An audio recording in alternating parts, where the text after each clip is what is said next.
I say this to be constructive. I say this to help push us towards reality. Yesterday was Father's Day. What happens when your father, your biological father, the one who literally fathered you, what happens when that person now identifies as a woman? What happens when that person has, quote, transitioned, changed their name, maybe even had sex change surgery? What happens? How do you relate to that person? Yes, this is a highly sensitive issue in many homes across America today, both for mothers and fathers, for children of their mothers and fathers who have, quote, transitioned. How do they relate? For some, it's no problem whatsoever. Whatever, just embrace you for who you are. Others, wait a second, you're my dad your whole life now, or are you my mom? How do we relate? These are real issues. So I saw this reported yesterday. Kendall Jenner, part of the larger Kardashian clan, however that works out. Kendall Jenner, one of 10 children fathered by Bruce Jenner, sent him special greetings on Father's Day. Here's a headline. Kendall Jenner posts sweet tribute to her amazing dad, Caitlyn Jenner, as she shares throwback family snaps. So let's get this right. Kendall Jenner, physical daughter of Bruce Jenner, one of 10 children that he fathered as a male, as a father, as a dad. Kendall Jenner thanks him, your amazing dad, on Father's Day. But this is now Caitlyn Jenner. The headline doesn't say Bruce Jenner. It says Dad, Caitlyn Jenner. Friends, this underscores the fact that you cannot tamper with reality. With all respect to those who struggle, and with all respect to those in a totally separate class, namely intersex, where there is biological or chromosomal ambiguity as opposed to whether the person is male or female. We're not talking about intersex. We're talking about someone who is a biological, chromosomal male or female, who then identifies as the opposite of that. With all respect to whatever struggles they've been through, with all respect to whatever pain they've lived through, with all respect to whatever it has cost them to transition. I don't say this to mock or demean. I say this to say, Bruce, Caitlyn Jenner remains a father, remains a dad, remains a biological male, remains someone whose DNA and genetics are male, no matter what hormones he's on. Now, here's what's so fascinating. If I talk like this on Twitter, I would be guilty of misgendering, and I could get banned from Twitter for referring to Bruce Jenner as Bruce. But is it misgendering if Kendall Jenner refers to Caitlyn Jenner as her dad? I mean, can you see the dilemma here? In Canada, it is across the country. It is a crime to intentionally misgender someone. In New York City, you could be fined up to $250,000 in the workplace. If Joseph comes in and says, "I'm now Jane," you can't question him. You can't ask for documentation from a psychologist or anything like that. No, if Joseph comes in and says, "I'm now Jane," you have to refer to him as her. You have to let him use the ladies' bathroom. And if you don't, you could be fined up to $250,000. There's a current case in Canada where a father did not want his 14-year-old daughter to transition to male. The court has blocked him from stopping his own daughter from getting hormone treatments to start to transition her over to male. And he will be instantly arrested if he refers to his daughter by her name or refers to her as she or as his daughter. Well, Kendall Jenner just referred to Caitlyn Jenner as her dad. That's because he is the dad. And he's going to remain the dad because you can't change that. And yet you could go back and change your birth certificate that says you're now female. Yeah, you can actually do that. You can change your birth certificate. There was a case in Canada. I believe the child was about 12 years old and was having a birth certificate changed. Think of that. You're now going back in time, going back in history and trying to undo what's been done and say you're actually born a certain way. If Bruce Jenner was born, Caitlyn Jenner was a female, then Bruce Jenner would not have fathered 10 children and Bruce Jenner would not be Kendall Jenner's dad. Friends, it's often been said that biology is not bigotry. It's not. We're just talking truth and facts, friends. And when a male competes against females, he has a biological advantage because he's a biological male. These are just realities. This is not bigotry. This is not hatred. This is not transphobia.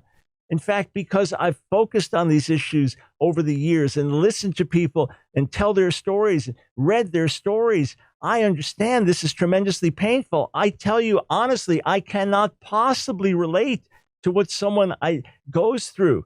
Bruce Jenner, what he's lived through, what he's gone through. I can't identify with it. Nonetheless, my compassion does not move me away from truth. Jesus came in the spirit of grace and truth, embodying grace and truth. Grace and truth, compassion and truth, love and truth go hand in hand. It's love for me to say, Kendall Jenner, you did the right thing in honoring your dad on Father's Day rather than transferring honor for your dad to Mother's Day because he now identifies as she. He remains your dad. He remains a he. He remains a father. If God would speak to him, God would speak to him as a male, as a father, and we do him a disservice when we identify him as a woman and now celebrate his womanhood because he will never be a woman and he will never be a mother. These are facts. Biology is not bigotry. I was thinking about DNA. Let it stand for do not alter. Come on, friends. Reality. All right. Wanted to share that with you, get that off my heart and speak the truth. You said, well, what do we do about people who struggle? Well, here, let's back it up and ask this question. All right.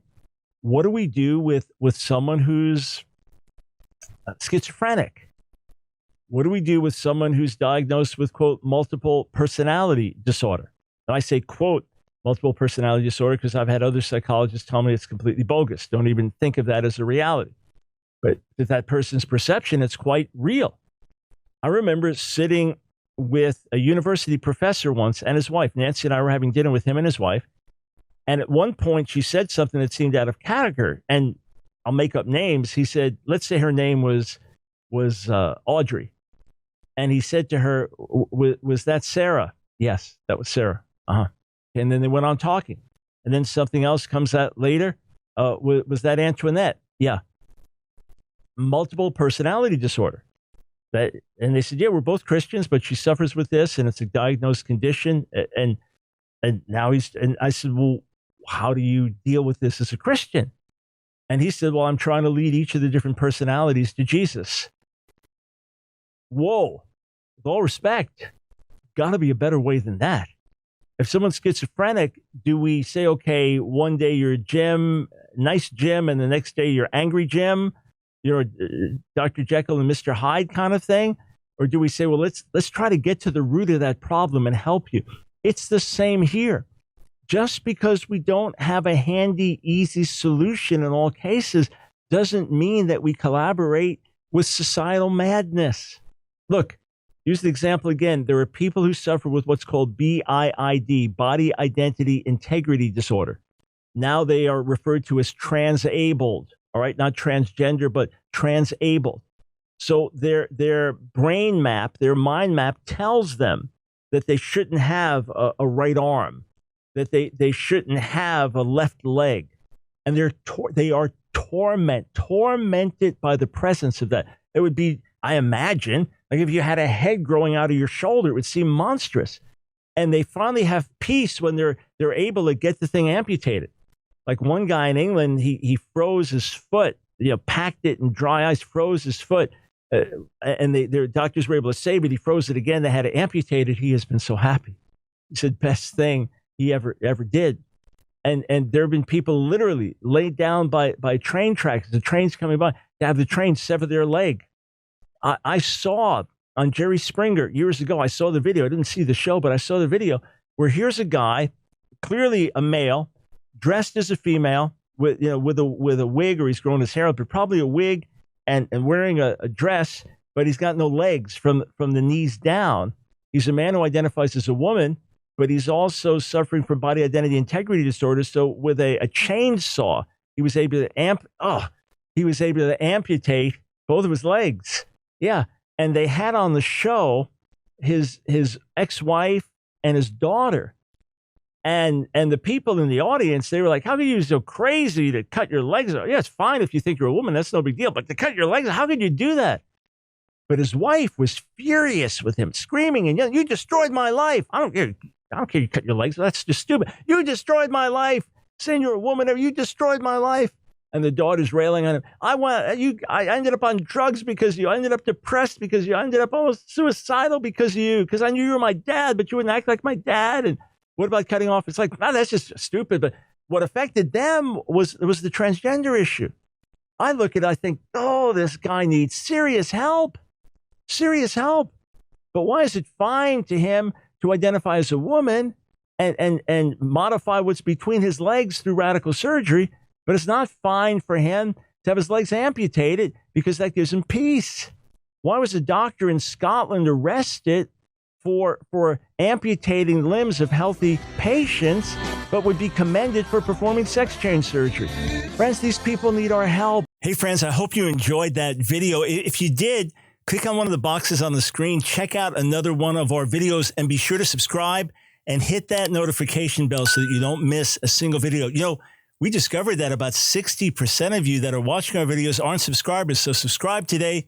Doesn't cost you a dime. And if you want to support our work, Line of Fire, and all the things that we do, follow one of the links on the screen below.